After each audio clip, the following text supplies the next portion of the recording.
All right, we're here with another guest on this jam-packed Wednesday here on 1430 live from Radio Row. Alan Rothenberg, a man who I'm sitting next to. Tanvir here with me as well. Exciting to talk to you, especially with everything that's going on with soccer around here and the World Cup coming up. It's a perfect person to talk to about it. Glad to have you on the show here. We're glad to be on the show, right? Glad to talk about everything that's going on in soccer while we're here at Super Bowl weekend. Of course. We'll talk about the other football. The other football, right? And for those who may not be familiar, you're a kind of a pioneer in a way, in the way you've kind of transformed the sport here in the country. Of course, MLS, which you helped found, and of course the World Cups that were coming earlier back in '94 and '99. So, and I see you got a book coming out as well, the Big Bounce. Talking all about that. Tell us a little bit about the book here. Sure, it chronicles the growth of soccer, starting when I got elected president of the Soccer Federation in 1990, and covers the things you were talking about: the first Women's World Cup in '91. The 1994 World Cup, the creation of Major League Soccer, the 1999 Women's World Cup. But it doesn't, where it's pivotal, we talk about games, but it's more about the whole process of building the sport, building the quality of the men's national team, professionalizing U.S. soccer, making the public aware of the 94 World Cup at the beginning. Other than a lot of ethnic Americans, people didn't really appreciate the World Cup soccer yet. Yeah. And so lots of good stories, meetings with President Bush, President Clinton, Nelson Mandela, our chair was Henry Kissinger, Mayor Daley in Chicago, and a lot of celebrities. So it's a fun read. And you know, I came to it also as a lawyer and a sports lawyer, so I had represented the Lakers, the Kings, the Clippers, and some athletes, and so I weave some of that into the story as well. I have to say, immodestly, it's a good book. I mean, people that have read it who are not soccer people said that it was actually enjoyable to read. So I hope people read it. Coming out February 10th. Tanvir, you got something? Yeah, you talk about the 1994 World Cup. I mean, that was such a pivotal moment for this country, for soccer. I wanted to talk about what were kind of some of the struggles that came with introducing a sport on that magnitude to the United States. Well, when we took over, it was not known. But what I did know is that America loves big events. Mm-hmm. So yes. we were just going to make this dynamic, exciting, big event so that people felt they had to see it. And then as we went along, they realized actually the big event was a soccer match, a soccer tournament. But if you see, and I chronicle in the book, I mean, we had celebrities galore. And opening match, Oprah Winfrey was the MC, and Diana Ross had her famous missed penalty kick. That probably has more lasting impact than if she'd have made it. And then going on to the final draw where Robin Williams was the MC, all kinds of great entertainment to get people focused on what we were doing. And of course, by the end, they actually understood that it was a great soccer tournament. Right, and thinking of the status of what soccer was in the United States, you had the team there, and you had the folks who were playing for the national team, right? But just the idea and the gamble a little bit in terms of what people were going to react to with it, and you mentioned the big event stuff and how it's grown. When you went through the event, the '94 World Cup, like what was the things realized throughout that whole process that you started to open your eyes about what the possibilities were? Well, one of the things that you mentioned I want to talk about is the men's national team, because we had qualified in 1990 for the first time in 40 years, but we got thrashed in Italy. And no matter how successful the World Cup would have been in '94, if our team would have been an embarrassment, it probably would have put a damper on everything. And so we really did focus on how do we make our team competitive, which fortunately we were. We made it out of the group. We then played Brazil, who were the eventual champions, but we played them head on, lost them 1-0. But to me, that was the point where I really realized that American fans get it, because before that match on the streets, we all know how demonstrative the Brazilian fans are. The American fans, painted faces, scarves, singing songs. I said, hey, they get it. And, I think it's taken off ever since. Yeah, and the 1994 World Cup was such a big moment in introducing the sport. Now we have the 2026 World Cup coming to North America. And if we look at that World Cup back in 94, it was to introduce this country to the sport. Right. What do you think this World Cup is supposed to accomplish for the sport in the United States? What I like to say is when we started in 1990, we were at ground level zero. Mm-hmm. By the end of the decade, we were at 60, so we went from 0 to 60. Obviously, the sport has continued to grow, so we're probably at 75 or 80 now, and I think by the time 2026 is over, we'll be at 100. Mm-hmm.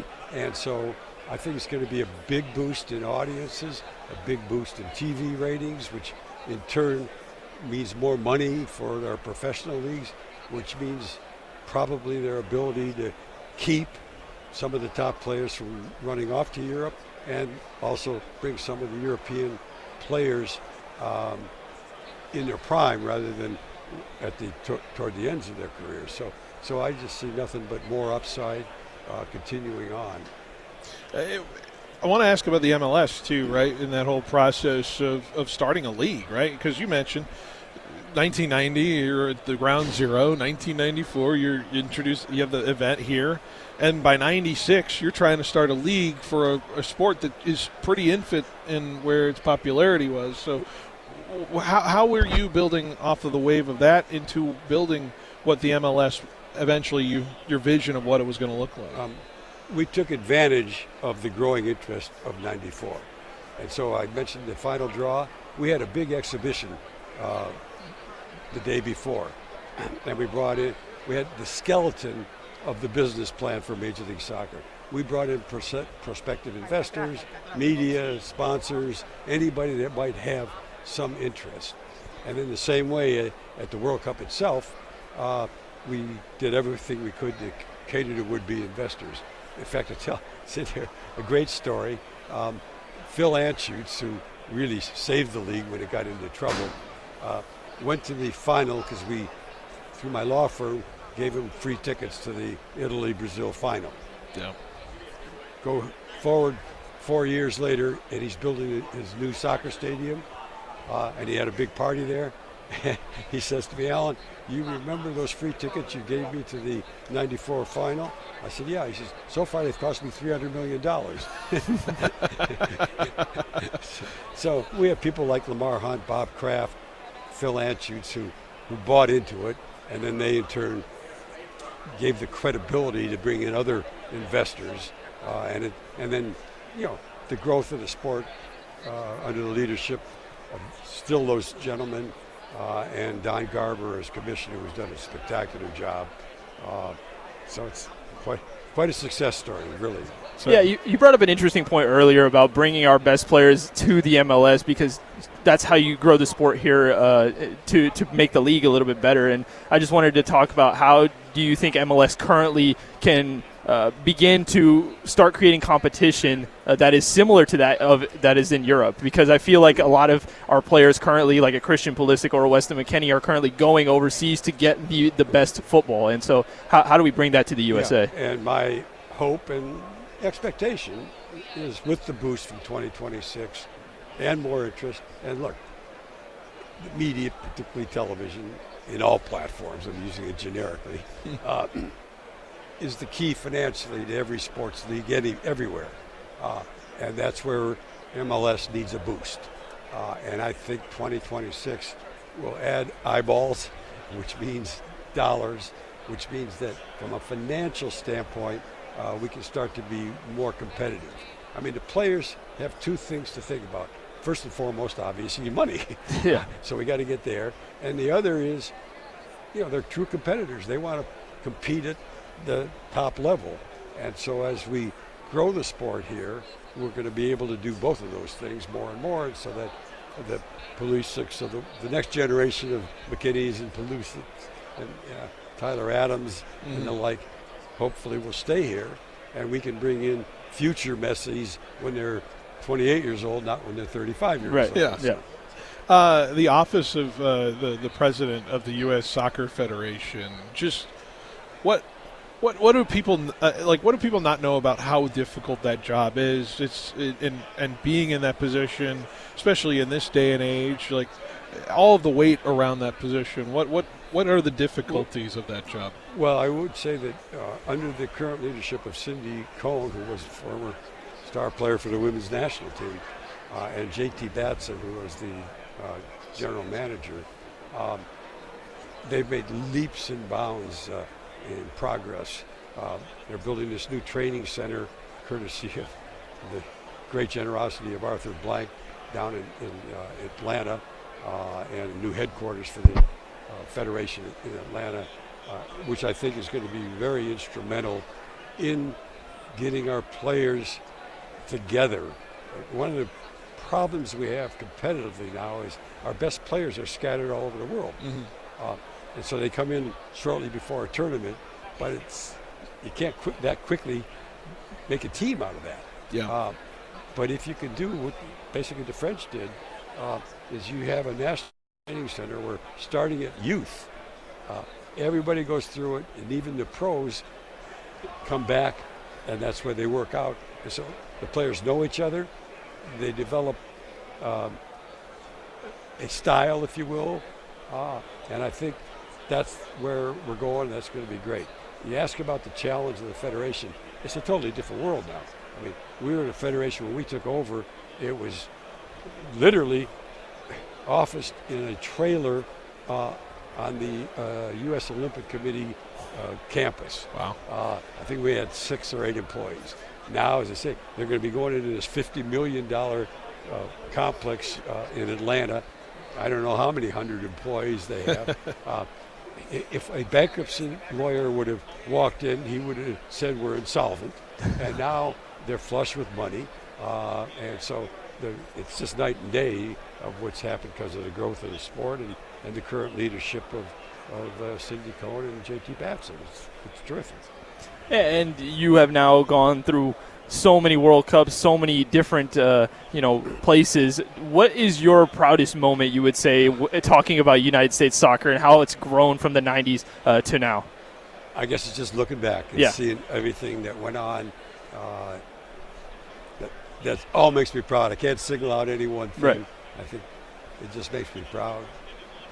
And I try to make sure that I give as much credit as possible to other people, because believe me, I may have been the front man, but man, it took thousands of people paid and tens of thousands of volunteers to make it all happen. So it's been a great journey.